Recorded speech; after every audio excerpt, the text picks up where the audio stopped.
अस्सलाम वालेकुम बच्चों, उम्मीद है आप सब खैरियत से होंगे। आज हम आपको अलिफ़ मद्दा ये की लिखाई लिखना सिखाएंगे। अलिफ़ के ख़ानदान में सबसे पहले अलिफ़ मद्दा आता है। अलिफ़ मद्दा को हम यूँ सीधी लाइन के ज़रिए लिखते हैं और ऊपर मद्दा आ जाता है। अलिफ़ मद्दा के बाद क्या आता है? जी हाँ, अलिफ़ मद्दा के बाद आता है अलिफ़। ये सीधी लाइन के ऊपर ये हुआ अलिफ़ का ख़ानदान मुकम्मल। अब हम बे का ख़ानदान लिखेंगे। बे के ख़ानदान में सबसे पहले बे आता है। बे को हम लाइन के ऊपर लिखते हैं और बे के नीचे आता है एक नुक्ता। ख्याल रखिएगा बच्चों, नुक्ते को हमने इसी तरह से लगाना है, गोल दायरे नहीं बनाने। बे के बाद क्या आता है? बे के बाद आता है पे। जी, 3 नुक्तों वाला पे आता है। पे के बाद आ जाता है जी ते। ते के ऊपर कितने नुक्ते? ते के ऊपर 2 नुक्ते। ते के बाद आता है टे। जी, टमाटर वाला टे। इसके ऊपर हम छोटी सी तोए डालते हैं। हमारा टे मुकम्मल हुआ और अब हम लिखेंगे से। से के ऊपर आते हैं 3 नुक्ते और यूं हमारा बे का ख़ानदान मुकम्मल हो जाता है। बे के ख़ानदान के बाद बारी आती है जीम के ख़ानदान की। जीम के ख़ानदान में सबसे पहले लिखा जाता है जीम। जीम को हम यूँ लिखते हैं, आधा लाइन से ऊपर आधा लाइन से नीचे और जीम के पेट में एक नुक्ता। जीम के बाद आता है चे। चे को भी हम बिल्कुल ऐसे ही लिखते हैं, लेकिन चे के पेट में 3 नुक्ते होते हैं। चे के बाद आता है हे।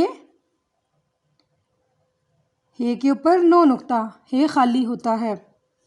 हे के बाद आ जाता है खे। खे के कहाँ पे नुक्ता होता है बच्चों? खे के ऊपर एक नुक्ता होता है।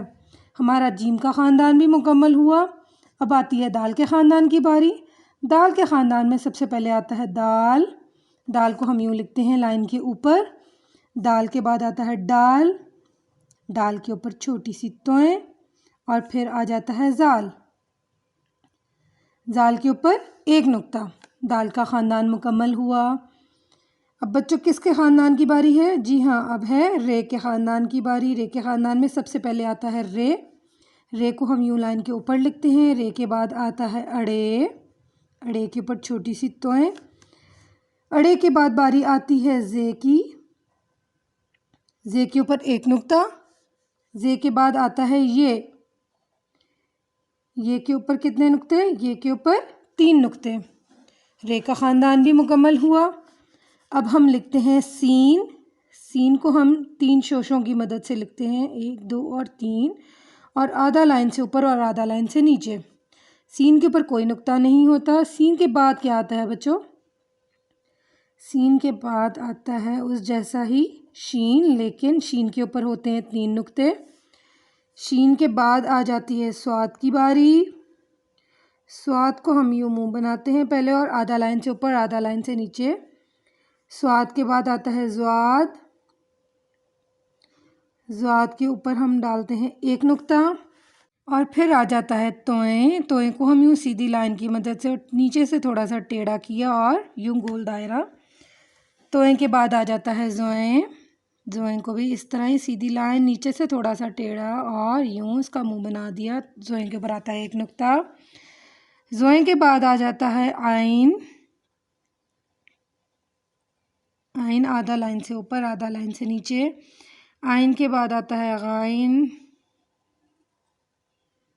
गाइन के ऊपर एक नुक्ता। गाइन के बाद बारी आती है फ़े की। फ़े का हम पहले मुंह बनाएंगे और फिर इसको नीचे लाइन के ऊपर ऐसे, और इसके ऊपर एक नुक्ता आ जाता है। फिर आ जाता है कैंची वाला काफ। कैंची वाले काफ के ऊपर आते हैं 2 नुक्ते।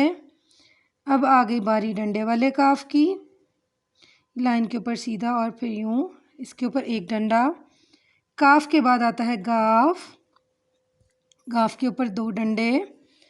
गाफ के बाद आ जाता है लाम। लाम को हम यूँ सीधा लाइन पे लिखते हुए नीचे लेके आते हैं और फिर आधा लाइन से ऊपर ले जाते हैं। ये लाम हुआ मुकम्मल।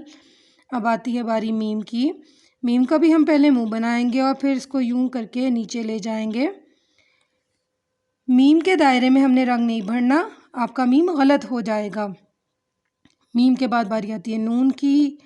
नून का भी हम इस तरह से पेट बनाएंगे और ऊपर ले जाएंगे। नून के पेट में एक नुक्ता।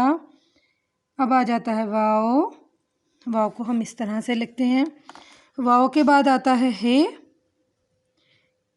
हे को हम यूँ लिखते हैं। हे के बाद बारी आ जाती है हमज़ा की। हमज़ा इस तरह से लिखी जाती है। हमज़ा के बाद आती है छोटी ए। छोटी ए आधी लाइन से नीचे, आधी लाइन से ऊपर। उसके बाद आ जाती है बड़ी ए। बड़ी ए के नीचे 2 नुक्ते। और इस तरह से आपका अलिफ मद आता ये की लिखाई मुकम्मल हुई। और आप घर में इसको लिखने की मशक करें। शुक्रिया।